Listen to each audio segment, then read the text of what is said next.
오늘 새해 첫날, 첫 주일 하나님께서 주시는 말씀을 봉독합니다. 신약성경 데살로니가전서 4장 9절로 11절의 말씀을 받들어 읽습니다. 형제 사랑에 관하여는 너희에게 쓸 것이 없음은 너희들 자신이 하나님의 가르침을 받아 서로 사랑함이라. 너희가 온 마게도냐 모든 형제에 대하여 과연 이것을 행하도다.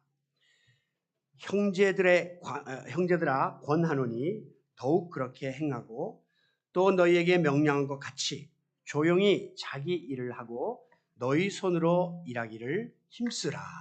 아멘.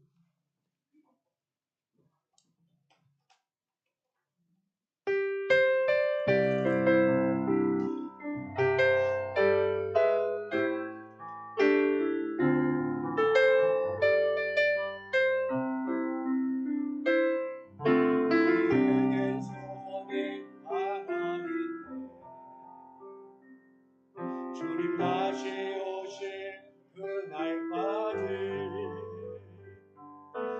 가슴에 새긴 주의 십자가 사랑 나의 교회를 사랑케 하네.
할렐루야. 새해에도 수고하실 우리 장로님들 박수로 격려해 주시고 또 힘을 북돋아 주시기 바랍니다. 희망찬 새해 아침이 밝았습니다. 금년 한 해에도 하나님의 크신 축복이 드림의 가족 여러분에게 충만하시기를 축원합니다. 우리 모두 시간의 주인이신 하나님께서 또다시 허락해 주신 1년 365일을 주님의 은혜 가운데 하루하루 세월을 아끼며 승리하는 성도 여러분이 되기를 다짐하는 귀한 시간이 되면 좋겠습니다. 여러분이 주보 천면을 보시면 주보 그림이 달라졌죠. 예수님이 목자가 양을 안고 있는 주보로 신년 주보가 바뀌면서 이제 그 교회 표어가 그 위에 적혀져 있는데요. 금년의 표어는 열심을 품고 주를 섬기는 교회입니다. 저를 따라서 한번 복창해 보겠습니다. 열심을 품고 주를 섬기는 교회. 그리고 주제 성구는 로마서 12장 11절 말씀, 부지런하여 게으르지 말고 열심을 품고 주를 섬기라 하는 말씀으로 정의해 보았습니다. 이 성경 말씀에서 표어를 따온 것이죠. 지난 3년여 동안에 우리는 전혀 예상하지 못했던 코로나19 팬데믹으로 인해서 우리의 일상과 신앙생활에 커다란 변화가 일어나게 되었습니다. 그 중에 가장 부정적인 결과를 하나 꼽으라면 그것은 신앙적으로 우리가 오랫동안 제약을 받으면서 지내다 보니까 자연스럽게 힘이 빠지고 신앙의 열심도 식어버린 그런 결과를 초래하게 되었다고 하는 사실입니다. 이것을 입증하듯이 작년 연말에 우리나라의 대표적인 기독교 4개 주요 교단의 교세 통계가 나왔는데요. 자그마치 코로나 기간 동안에 50만 명의 출석 교인이 빠져나갔다는 것입니다. 우리가 속해 있는 이 통합교단만 해도 14만 8천 명, 거의 15만 명이 감소했습니다. 이 같은 영향은 우리 교회도 고스란히 받을 수밖에 없어서 참 어려운 3년을 보내고 있습니다. 그러므로 이제 코로나 종식의 선언의 해가 될 것이라고 기대하고 있는 내년 금년이죠. 금년 2023년은 다시 한번 우리의 식어진 열심을 회복하고 최선을 다해서 주님을 섬기고자 결단하는 한 해가 될 수 있기를 원합니다. 사람은 누구나 나름대로의 한계를 지니고 살고 있습니다. 그렇지만 좀 부족한 점이 있다 손 치더라도 열심히 최선을 다하는 모습은 아름답고 고귀한 모습이 아닐 수가 없죠. 그래서 마라톤 경기에서 1등으로 들어온 선수에게도 일어나서 기립박수를 하지만 비록 1등하는 선수보다 1시간이나 뒤졌어도 끝까지 레이스를 완주하면서 꼴찌로 들어오는 선수에게도 관중들은 일어나서 기립박수를 보내는 것입니다. 꼴찌에게 갈채를, 존경을 표하는 것이죠. 왜?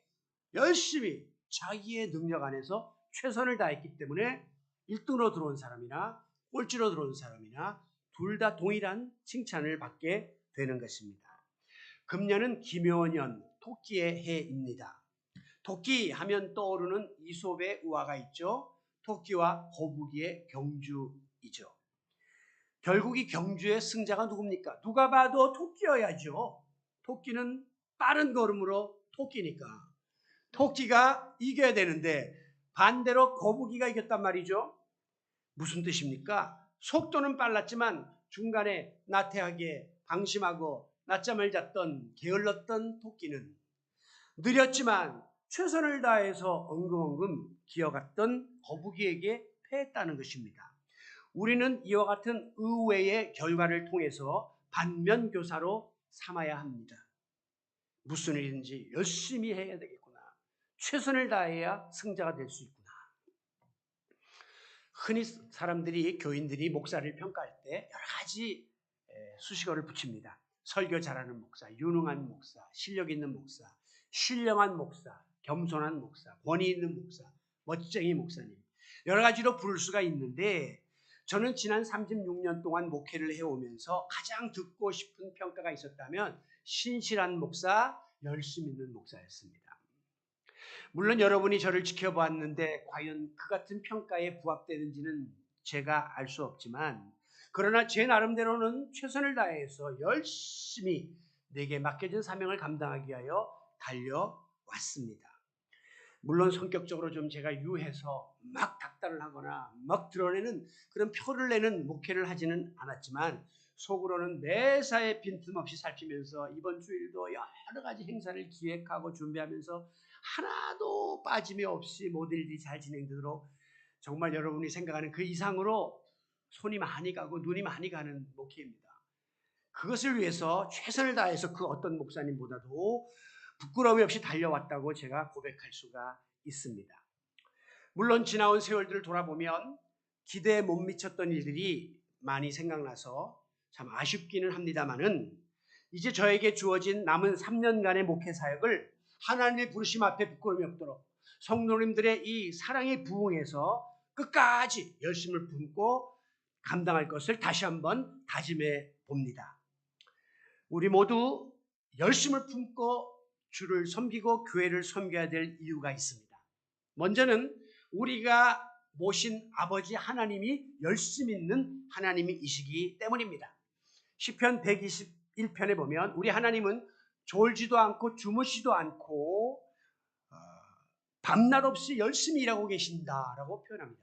사람은 잘 때가 있고 졸 때도 있고 쉴 때도 있어야 되는데 우리 하나님은 졸지도 주무시지도 않고 불꽃 같은 눈으로 우리 모두를 감찰하고 계신다. 굉장히 열심 있는 하나님임을 보여주고 있죠. 그런가 하면 열왕기하 19장 31절에 보면 여호와의 열심히 이 모든 일을 이룰 것이다 라고 말씀했습니다. 따라서 그의 아들 성자 예수님도 이 열심의 DNA를 품을 수밖에 없었습니다. 그래서 예수님께서 요한복음 5장 17절에서 말씀하시기를 내 아버지께서 이제까지 일하시니 나도 일한다. 내 하나님 아버지께서 이렇게 열심히 일하는데 내가 어떻게 쉴 수 있는가 라면서 예수님도 열정적으로 사역을 감당하셨습니다. 예수님 주변에는 항상 수많은 인파들이 몰려들었죠. 특별히 병든 자, 소외된 자, 그런 사람들이 예수님을 따랐습니다. 예수님은 그들을 위해서 치유하시고 말씀을 전하느라고 식사도 건너뛸 때가 많았을 겁니다. 그런가 하면 잠도 편하게 주무시지를 못하고 그저 하늘을 이불 삼아서 때로는 기도하시다가 바위를 베개 삼고 그렇게 주무시던 날도 많았을 거예요. 그러니까 예수님이 보면은 배 위에서 졸고 계실 때도 있지 않았습니까? 그야말로 당시에 예수님은 3년 동안 공생애를 통해서 팔레스타인 지역을 훑으면서 불덩어리가 그냥 여기저기 굴러다녔던 사역이 예수님의 열정적인 사역이었다고 저는 생각합니다. 그래서 어떤 사람들은 예수님이 설교할 때 아주 이렇게 점잖하게 회개하라 천국이 가까웠느니라 뭐 이렇게 말씀하신 것으로 생각하지만 저는 안 그래요. 그 광야에 마이크 시스템도 없는데 수천 명이 모였는데 그렇게 설교해갖고 그거 알아듣겠습니까? 회개하라 천국이 가까웠느니라 이게 막 메아리 치면서 사람들이 가서 막 친 거죠. 이 신목사가 설교 스타일이 사근사근하게 여러분에게 말씀하는 스타일이 아니고 좀 이렇게 소리를 치는 스타일이에요. 왜? 여기 막 불덩이가 있는데 갑갑해 미치겠는 거예요. 일주일 내내 주무시다가 온 분들 영적으로 깨워야 되는데 여기 설교 시간 길다고 또 시계 들여보는 사람, 카톡하는 사람, 조는 사람 그냥 이 속에서 막 강한 그런 막 에너지가 솟아나오는 것을 느껴서 때로는 이렇게 소리를 치지만 마이크 시스템을 다 바꿔놔가지고 조금만 소리 치면 이게 지금 하우링이 지금도 약간 하우링이 들리거든요. 이렇게 돼서 여러분들이 불편할까봐 제가 최선을 다해서 지금 절제를 하고 있습니다. 그러나 이 속에 흐르는 그 열정의 DNA를 여러분들은 이해해 주셔야 되고 우리 하나님이 열심히 있는 하나님, 우리 예수님이 열심히 있는 하나님, 그분의 자녀인 여러분도 열심히 있는 자녀가 되어야 마땅할 것입니다. 열심이 뭐냐? 열심은 어떤 일에 긍정적으로 적극적으로 임하는 자세를 열심이다라고 말합니다. 그러니까 열심은 곧 부지런함, 근면함이라는 단어와 통하는 거예요. 그러므로 오늘 우리가 열심을 내지 못하도록 우리의 발목을 잡는 장애 요인은 바로 게으름, 무관심, 나태함, 타성입니다. 이와 같은 장애물의 특징은 뭐냐면 점점 심해진다는 거예요. 좀 더 눕자, 좀 더 자자, 좀 더 쉬자. 자꾸 나태해져요. 그러다가서 마지막에는 다시 일어나지 못하고 회복 불능의 자리에 빠지게 되고 만다는 사실입니다. 그러므로 우리는 수시로 열을 가해줘야 돼요. 식을만 하면 또 열을 가해줘서 계속해서 열심히 식지 않도록 노력해야 한다는 것입니다. 우리가 열정이라는 단어를 사용할 때는 한자에서 뜨거울 열자를 씁니다. 뜨겁다는 거예요. 열심, 뜨거운 마음, 열정, 뜨거운 감정을 뜻하는 것입니다.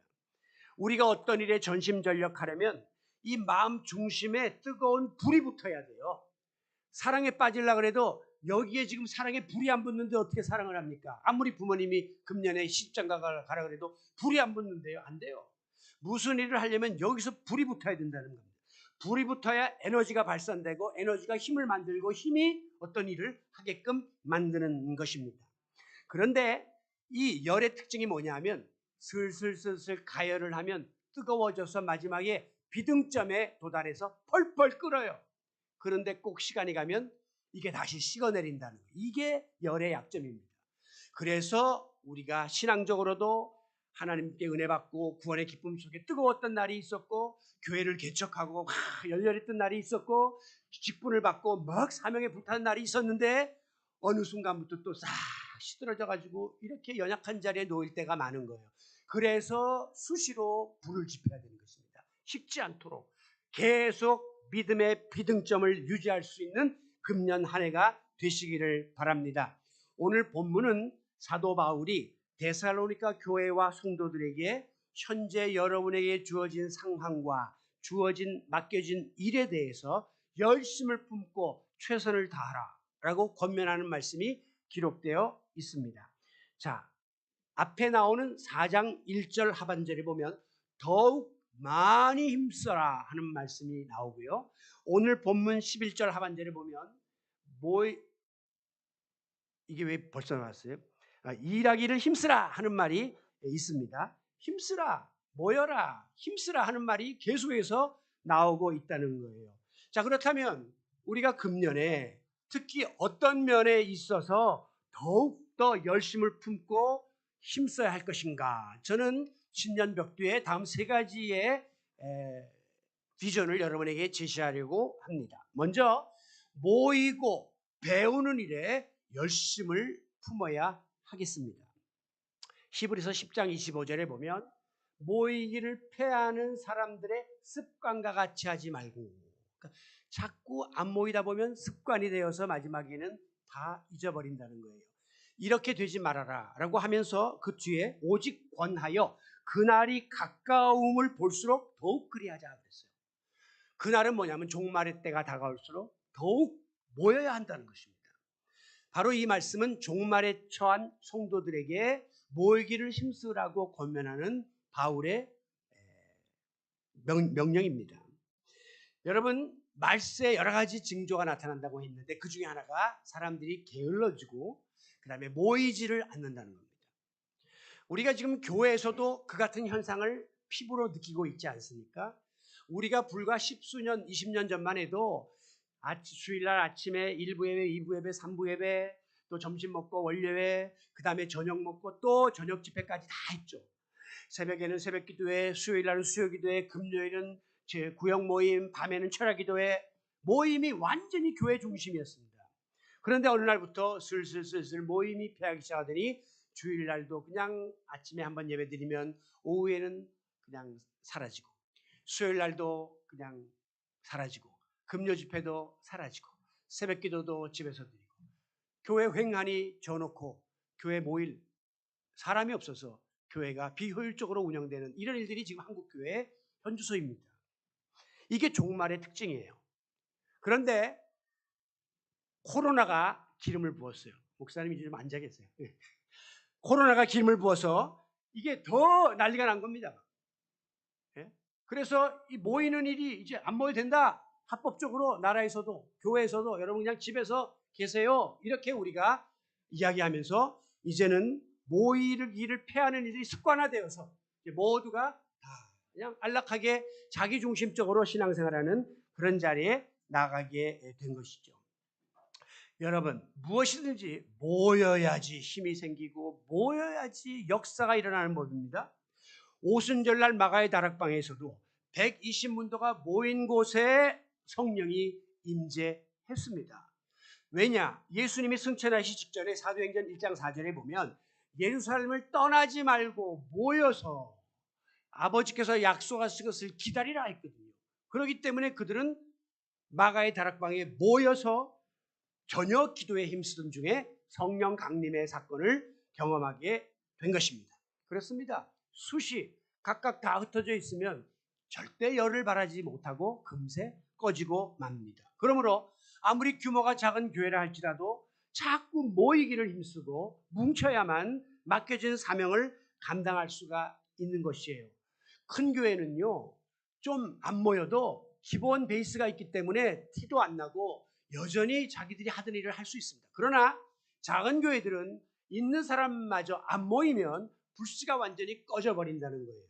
지금 목사님들끼리 모이면 가장 많이 염려하는 것이 과연 한국교회의 앞날이 어떠할까라는 것입니다. 코로나를 겪은 다음에 회복을 한다고 해도 이전 같지 못할 것이고 앞으로 10년 정도 가면 아마 많은 교회들이 문을 닫는 최악의 상태가 다가올 것이라고 우려하고 있습니다. 실제로 이번 코로나 기간에 3천에서 5천의 교회가 문을 닫았습니다. 그리고 지금 한국 교회의 약 80%가 소위 경제적인 미자립 교회이기 때문에 그래도 끝까지 버틸 수 있는 교회는 20%밖에 없고 80%는 이 환란 속에서 경제적으로 지탱을 못하고 수가 없어서 문을 닫을 수밖에 없는 절박한 상황에 있음을 아셔야 합니다. 모여야 무언가 일을 할 수가 있어요. 모여서 말씀을 배우고 기도하고 봉사하고 전도하고 여러분이 가지고 있는 지식도 재능도 물질도 모아야 우리가 힘있게 사용할 수 있을 것 아닙니까? 물론 오늘의 현대사회가 매우 바쁩니다. 그리고 다양합니다. 그리고 피곤합니다. 과거의 교회는요, 여성들 중심으로 유지되었습니다. 왜? 한국교회 여인들은 바깥 일을 안 하는 경우가 많았기 때문에 시간적으로 좀 여유로웠고, 그래서 함께 그 시간에 모여서 교육도 하고 친교도 하고 봉사도 하고 구역 모임도 했단 말이죠. 그런데 지금은 우리 교회부터도 여성들 중에 절반 이상이 다 직업을 갖고 있습니다. 옛날과 다른 상황이 되고 있다는 것이죠. 바로 이와 같은 시대적인 여러 가지 상황이 점점 우리로 하여금 교회에 모이는 일을 패하도록 만들 것이라고 성경은 예언했던 것입니다. 그러나 여건과 시간이 허락할 때 모이는 것은 누구나 할 수 있는 일이에요. 여러 가지 열악한 환경 속에서도 열심을 내고 모이기를 힘쓰는 자세가 소중하다고 하는 사실을 기억하시기 바랍니다.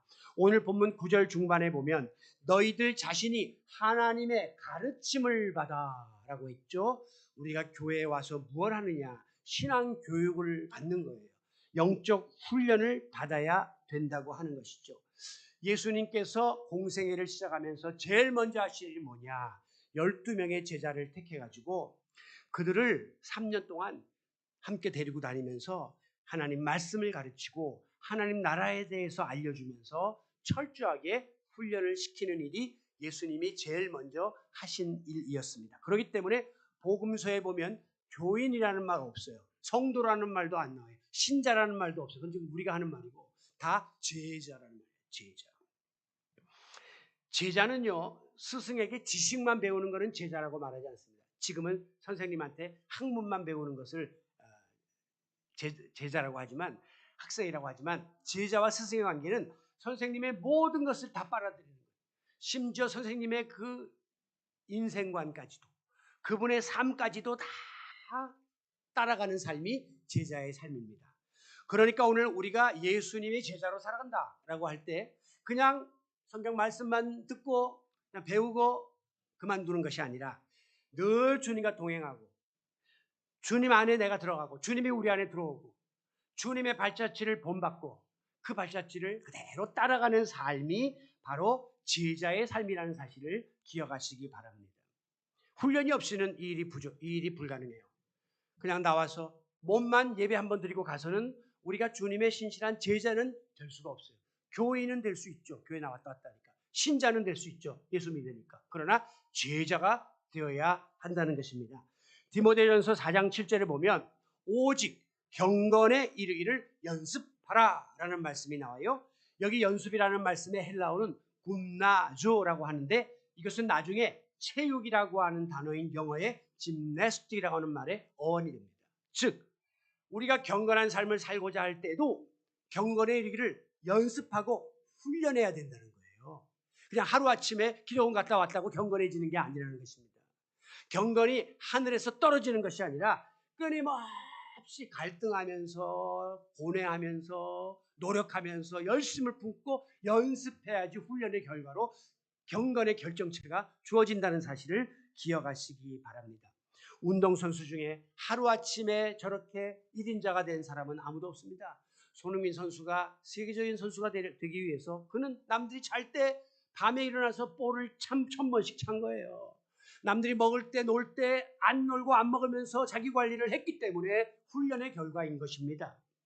특별히 우리 신앙생활 믿음 생활은 요행이 없습니다. 지름길이 없습니다. 아이고 목사님 어떤 목사님 신령한 목사한테 안수 한번 받으면 능력이 임해가지고 나도 그렇게 그런 요행을 바라지 마세요. 아이고 산에 가서 그냥 풀뿌리 하나 나무 뿌리 하나 뽑으면 내가 성령이 충만해서 신비한 존재가 그런 요행을 바라지 마세요. 우리의 신앙의 길은 예수님도 겟세마네 동산에서 마지막 순간까지 땀방울이 빗방울이 들어 그냥 기도했지 않습니까? 끝까지 하나님께 매어 달리면서 씨름하는 것이 우리의 신앙의 노력, 신앙의 과정이기 때문에 끊임없는 노력과 훈련이 우리에게 필요하다는 사실을 기억하시기 바랍니다. 그렇게 제자들을 훈련했기 때문에 훗날 예수님이 죽어서 부활하고 승천해서 예수님이 주변에 없지만 제자들은 성령 충만하여 주님께 받은 모든 것을 가지고 세계에 나가서 복음을 전함으로 세계가 복음화되는 불씨를 지폈던 것입니다. 훈련받은 제자가 세상을 변화시킬 수 있었던 것이죠. 그렇습니다. 우리가 비록 작지만 강한 교회가 되고 적지만 능력 있는 성도가 되기 원한다면 우리는 다시 코로나 이전의 상태로 돌아가서 더더욱이 모이기를 힘쓰고 특히 모여서 하나님의 말씀의 가르침을 받고 훈련받는 일에 열심을 내므로 그야말로 일당백의 파워를 지닌 힘있는 제자들이 되시기를 바랍니다. 다음으로 우리가 말씀을 실천하는 데 열심을 내는 한 해가 됐으면 합니다. 9절에 보면 너희들 자신이 하나님의 가르치심을 받아 서로 사랑함이라 그랬죠. 즉 하나님의 말씀의 가르치신 내용을 실천해서 사랑했다고 하는 것입니다. 10절에도 보면 너희가 온 마게도냐의 모든 형제에 대하여 지금 데살로니가는 이 마게도냐 지방의 수도인데 거기에 있는 성도들이 자기들뿐 아니라 주변에 있는 다른 형제자매에 대해서도 과연 이것을 행하도다. 뭐예요? 사랑을 실천했다는 것입니다. 그러므로 형제들아 권하노니 더욱더 그렇게 행하고 사랑을 실천하고 계속해서 행하도다 말씀의 실천을 강조하고 있습니다.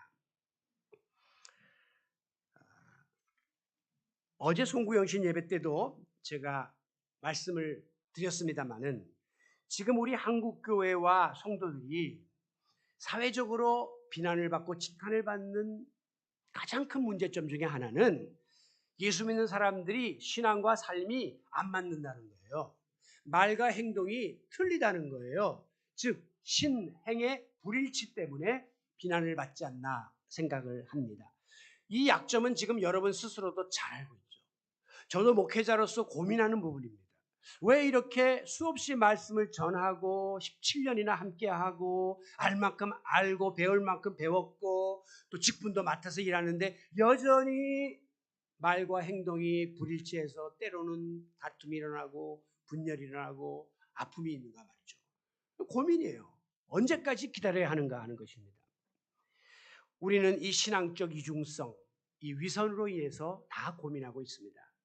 그러면서 저는 의아로운 것이 아니 종교의 그 신뢰도를 보면 가톨릭이 제일 위에 있고 불교가 있고 그 다음에 기독교가 있습니다. 그러니까 다행히 성직자도 신부가 있고 스님이 있고 목사가 제일 밑에 와 있습니다. 아니 그들도 별로 나은 것도 없구만 왜 자꾸 기독교에 대해서만 유독이 이렇게 화살을 쏘는가라는 생각이 들 때가 있는데요. 저는 그 답을 이렇게 찾아봅니다. 그들은 우리처럼 떠들지 않습니다. 말을 많이 하고 돌아다니지 않아요. 타교인들은. 그런데 우리 기독교인은 유독이 나가서 말로다가 모든 것을 다 때우고 지금 배고파서 헐벗어서 굶어 죽는 사람이 있는데도 가가지고 아우 형제님 얼마나 추우세요. 우리 주님은 당신을 사랑하십니다. 주님의 사랑으로 힘내세요. 그러고 가는 거예요. 그 사람한테는 빵을 하나 줘야 되는데 겉옷을 하나 벗어줘야 되는데 그건 안 하고 입만 계속 너무 많은 말을 우리가 한 것 같아요. 그리고 거기에 따르는 행동이 없다 보니까 불신자들에게 우리의 그 이중성이 더 강하게 각인되어서 타종교보다 기독교인들을 독선적이다. 이 앞뒤가 안 맞는다라고 반감을 표하는 것이 아닌가 하는 것입니다. 그러므로 이제 코로나 이후에 우리 한국교회와 성도들이 감당해야 될 지상과제가 있다면 그것은 하나님 말씀을 배우는 데 그쳐서는 안 되고 여기서 듣고 끝내지 마시고 실제적인 삶의 현장 속에서 실천하고 말씀대로 행하는 일에 더 많이 전념하셔야 됩니다. 1000마디의 전도보다 한 번의 행동이 그 사람을 하나님께로 끌어올 수 있기 때문이에요. 만약에 이 과제를 우리가 풀지 못하고 계속해서 이런 상태로 나간다면 앞으로 한국교회는 더 큰 위기에 직면하게 될 것입니다. 아무리 전도해도 귀를 틀어막을 것입니다. 벌써 전도 들고 오면 저거 예수쟁이, 저거 말쟁이, 똑같은 소리 또 하겠지. 그런데 행동은 틀려. 이렇게 전도가 안 먹히기 때문에 문제가 되는 거예요. 그 다음에 기독교 교회, 저기는 무능한 집단, 말만 앞세우는 무익한 집단, 이렇게 낙인 찍히면 교회의 몰락이 초래될 수 있다는 사실을 기억하시기 바랍니다. 찬송가 515장에 보면 눈을 들어 하늘 보라 어두워진 세상 중에, 세상이 지금 굉장히 어두운데 외치는 자만 컷많은 생명수는 말라서라. 지금 얼마나 설교가 많이 쏟아집니까? 설교 잘하는 목사가 얼마나 많습니까? 유튜브만 틀면 지금 오늘도 수천 건의 설교를 들을 수 있는 외치는 자 많은 시대에 살고 있는데 그 안에 생명의 물이 없어가지고 안개만 자욱하고 불씨가 없는, 그래서 무기력한 교회로, 성도로 왜 우리가 전락하고 있냐는 것입니다. 죄를 대속하신 주님, 선한 일꾼 찾으시나 참된 하나님의 제자를 찾고 계시는데 대답하리 어디 있나 믿는 자여 어이할꼬. 이게 탄식이에요, 탄식. 하나님 앞에 선뜻 나서는 이 없고 하나님 앞에 헌신하는 자 없으니 믿는 자들이여 어이할꼬. 이 무너져가는 한국교회를 어이할꼬라고 하는 탄식이 담긴 찬양이 이 515장입니다. 오늘 한국교회는 말씀이 없어 고갈이 아닙니다. 외치는 자는 많아요. 말씀은 홍수를 이뤄요. 그런데 하나님 말씀대로 사는 자가 적기 때문에 영적인 기근에 빠져 있다는 사실을 깨닫고 주여 나를 평화의 도구로 사용해 주시옵소서. 내가 이 세상에서 빛을 발하고 소금 맛을 내는 희생의 삶을 살게 해 주시옵소서라고 오늘도 하나님 앞에 구할 수 있기를 원합니다. 여러분, 오늘 우리가 재직을 임명합니다. 매년 1월 첫 주면 재직 임명하는 이 형식적인 이 일을 저도 더 이상 하고 싶지를 않습니다. 오늘 정말 교회를 위해서 10분 맡았으면 거기에 대한 값을 해야죠. 자리 지키고 또 물질 어려우면 돌보고 어려운 교인들 전화하고 내 시간과 모든 걸 드려야지. 이름만 떡하니 계급장처럼 붙이고 아무 일도 하지 않는 그런 일꾼을 우리 하나님은 탄식하며 바라보고 계실 것입니다. 주인이 가장 기뻐하고 좋아하는 일꾼은 누굽니까? 주인 말 잘 듣는 일꾼입니다. 일꾼 아무리 똑똑해도 필요 없어요. 아무리 잘났어도 필요 없습니다. 주인이 하라는 말 잘 들어야 일꾼은 1순위의 칭찬을 받게 되는 것입니다. 여러분이 아무리 개인적으로 유능하고 지닌 것이 많다 할지라도 그것은 하나님 앞에서 아무 의미가 없습니다. 하나님 말씀 잘 듣고 하나님 말씀대로 행하는 것이 일꾼의 제1순위라는 사실을 명심하는 시간이 되시기를 원합니다. 이사야 6장 9절로 10절에 보면 너희가 듣기는 들어도 깨닫지를 못할 것이요 보기는 보아도 알지 못하리라. 오늘 우리가 눈뜬 장님이에요. 보는데 모르는 거예요. 듣긴 듣는데 진리를 모르는 거예요. 깨닫지를 못해요. 왜? 우리의 마음이 완악하여져서. 이어지는 말씀 보면 그 귀는 듣기에 둔하고 영적으로 귀가 닫히고 눈은 감았으니 영안이 어두워졌으니 보일 리가 없죠. 그러므로 눈으로 보고 눈을 떠서 영적인 귀를 열어 듣고 마음으로 깨달아서, 중요한 것은 돌이켜 내게 고침을 받을까노라. 깨닫는 것까지 아멘으로 끝나는 게 아니라 행동으로 돌이켜서 하나님을 기쁘시게 하는 성도 여러분이 되시기를 바랍니다. 그렇습니다. 새해 우리는 하나님의 말씀을 눈으로 보고 귀로 듣고 마음으로 깨닫는 데 그치는 것이 아니라 그 말씀대로 실천할 수 있는 손과 발이 민첩하게 움직여 나갈 수 있기를 원합니다. 아무쪼록 하나님의 말씀을 실천하는 데에 열심을 내는 공동체가 되어서 신앙적으로 더 성숙해지고 또 세상을 향해서도 선한 영향력을 끼치는 우리 모두가 되시기를 바랍니다. 마지막 우리는 내게 주어진 일, 사역에 열심을 내어야 하겠습니다. 11절에 보면 너희에게 명한 것 같이 조용히 자기 일을 하고 너희 손으로 일하기를 힘쓰라. 중요한 것은 떠버리면서 티내면서 하지 말고 조용히 잠잠히 하고 자기에게 주어진 일을 하고 네 손으로 해야 될 일을 네가 해야 한다 라고 각자의 역할이 있음을 명시하고 있습니다. 여러분, 오늘 내게 주어진 일이 무엇입니까? 다른 사람 말고 꼭 내가 감당해야 될 일, 책임, 그것을 가리켜서 우리는 신앙적 용어로 미션, 사명이라고 부르는 것입니다. 여러분, 부모님들이 자식을 낳아서 기르는 것을 사명으로 합니다. 그렇기 때문에 아무리 험한 일도 마다치 않고 가서 일을 합니다. 왜? 내가 여기서 수익을 얻어서 저 자식들 공부시키고 먹여 살려야 된다고 생각하기 때문이에요. 그거 사명이에요.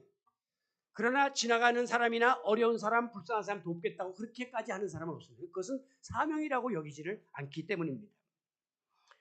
사람이 사명감을 지니게 되면 남다른 열심을 품고 주님을 섬기고 맡겨진 일을 감당하고자 하는 의욕이 생기게 됩니다. 왜? 이거는 나 아니면 못해. 내 아들 자식 먹이는 거 나 아니면 누가 하랴. 사명이기 때문에 그런 것입니다.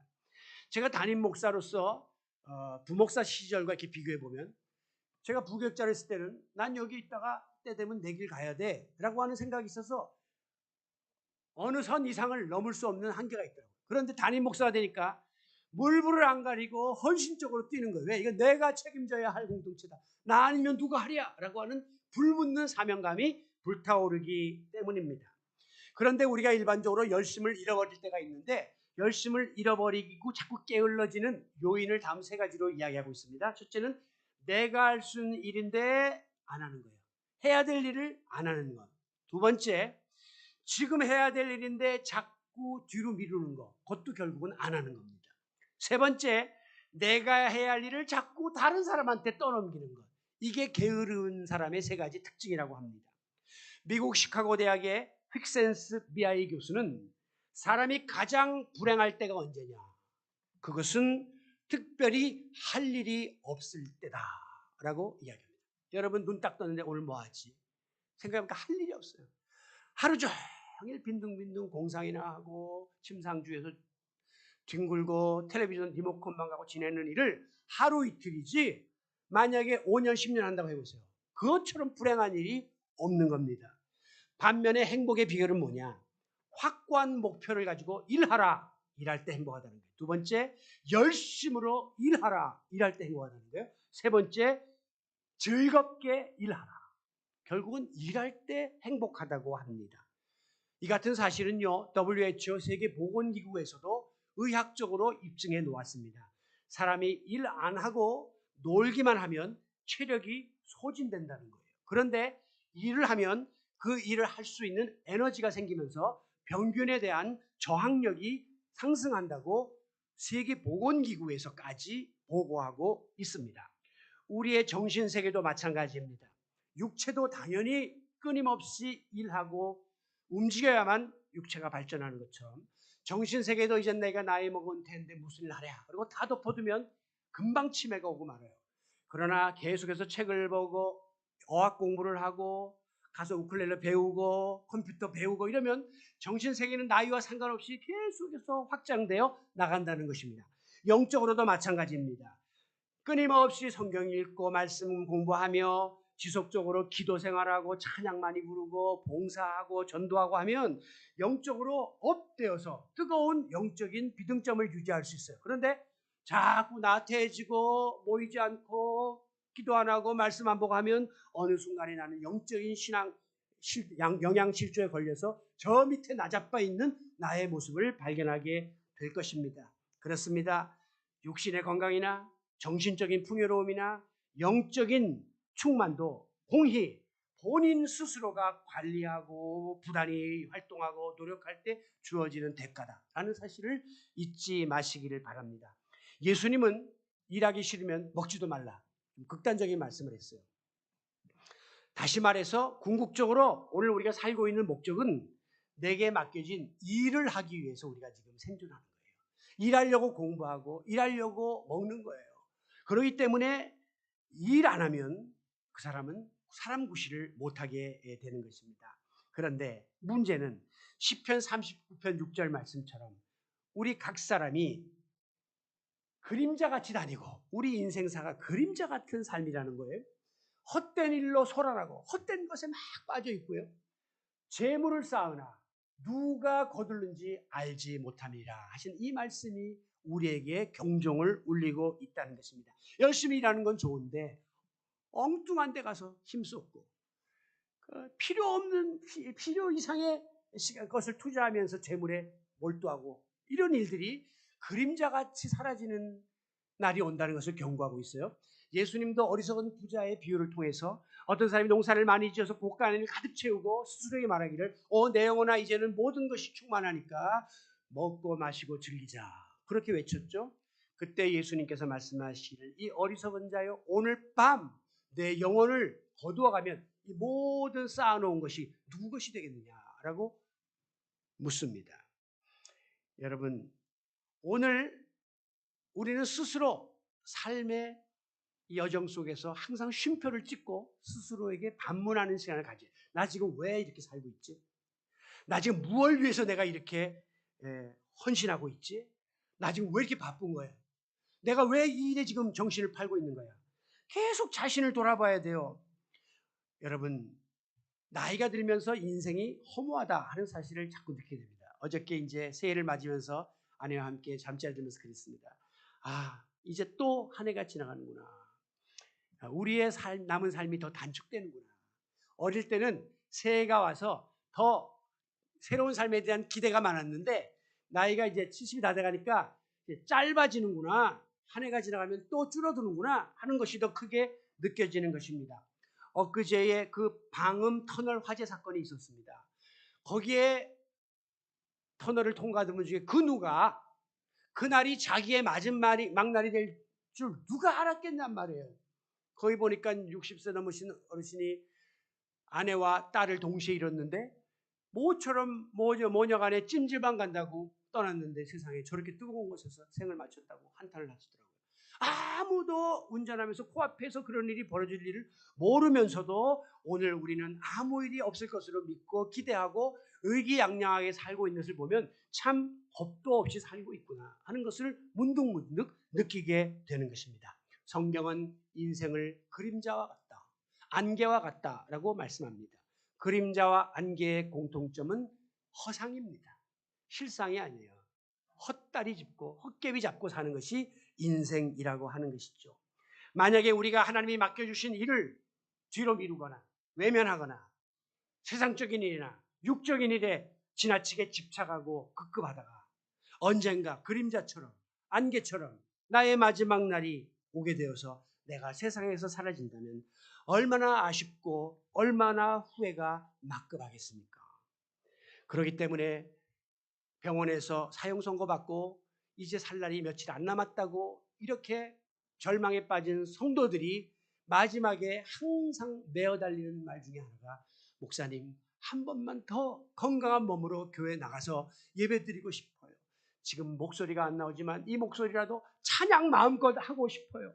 내가 정말 성도들 더 많이 사랑하고 더 많이 이해하고 다 베풀고 가다가 싶어요 라고 마지막 소원을 이야기하지만 too late, 늦은 거예요.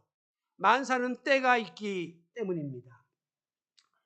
그러므로 우리는 매 순간마다 내가 지금보다 더 열심을 품고 주를 섬기고 더 열심을 품고 맡겨진 일을 감당하고 더 열심을 품고 많은 사람을 사랑하며 살겠노라고 다짐하는 주님의 일꾼이 되시기를 바랍니다.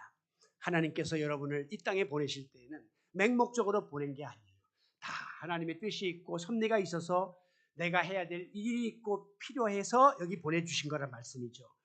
하나님께서 이 많은 교회 중에 여러분을 우리 드림의 교회 보내주실 때에는 이 교회 와서 해야 할 일이 있기 때문에 보내준 겁니다. 이 교회에서 직분까지 맡게 하신 것은 뭔가 내가 부족하지만 나를 통해서 하나님이 하시고자 하는 뜻이 있고 필요가 있고 역할이 있기 때문이라는 사실을 절대 망각하셔서는 안 돼요. 나 같은 사람이 무슨 필요가 있을까? 무슨 일을 할까가 아니라 여러분 개인에게 주어진 your own business, 여러분 고유의 일이 있다 하는 사실을 명심하시기 바랍니다. Your own mission, 내게 주어진 나만의 사명이 있다는 사실을 자각하는 신년 벽두가 되시기를 바랍니다. 말씀을 맺습니다. 최근 들어 여러분의 마음속에 주님에 대한 사랑이 식어가고 있다고 느껴지지 않습니까?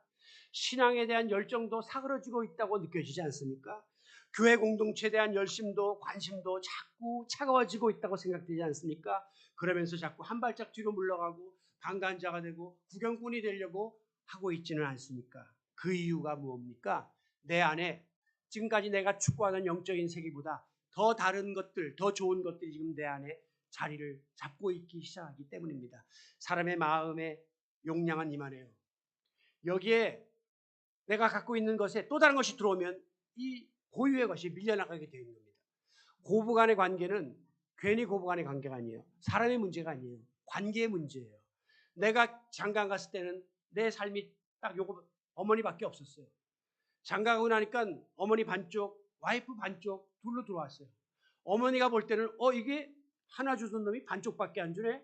왜 그렇지? 저 며느리 때문이구만. 며느리한테 공격을 하기 시작하는 거죠. 그러니까 사람의 마음속에 있던 것에 다른 게 들어오면 그것 때문에 있던 게 밀려나가는 것은 순리예요. 오늘 여러분이 자꾸 영적인 일을 소홀히 하고 교회를 멀리하고 한 이유는 세상 좋은 것들이 들어온 거예요. 너무 편하고 즐겁고 기대하고 싶은 것들이 많이 들어오니까 그동안 추구하던 이 영적인 일들이 우선순위가 뒤로 물려가는 일들이 벌어지게 되는 것입니다. 무엇보다도 열정이 식었기 때문이라고 진단할 수밖에 없는 것입니다. 사랑하는 성도 여러분, 이제 우리에게 남은 시간이 그렇게 많지가 않습니다. 펠레도 죽었고 베네딕토 교황도 또 어제 세상 떴더라고요. 여러분, 저는 금년 2023년이 우리 드림의 교회 열심 회복의 원년이 되었으면 하는 생각을 합니다. 저도 이제 목회 마지막 바지를 접어들고 있고 여러분들도 거의 다 이제 고령화되어 가면서 한 번 더 우리가 힘있게 일어나서 이 교회를 바로 세우지 아니하면 그 다음 세대에게 물려줄 것이 없다는 것입니다. 여러분, 다시 한번 정신을 바싹 차리고 열심을 품고 주를 섬기는 공동체로서의 사명을 감당하기 위해서 다시 한번 심기일전하여 일어서는 한 해가 되시기를 너희에게 불을 던지러 왔다고 말씀하신 예수 그리스도의 이름으로 축원합니다. 오늘은 새해를 맞이하여 신년 맞이 성찬 예식을 거행하고자 합니다. 마이크 갖다 주세요. 2023년 새해 첫날 첫 주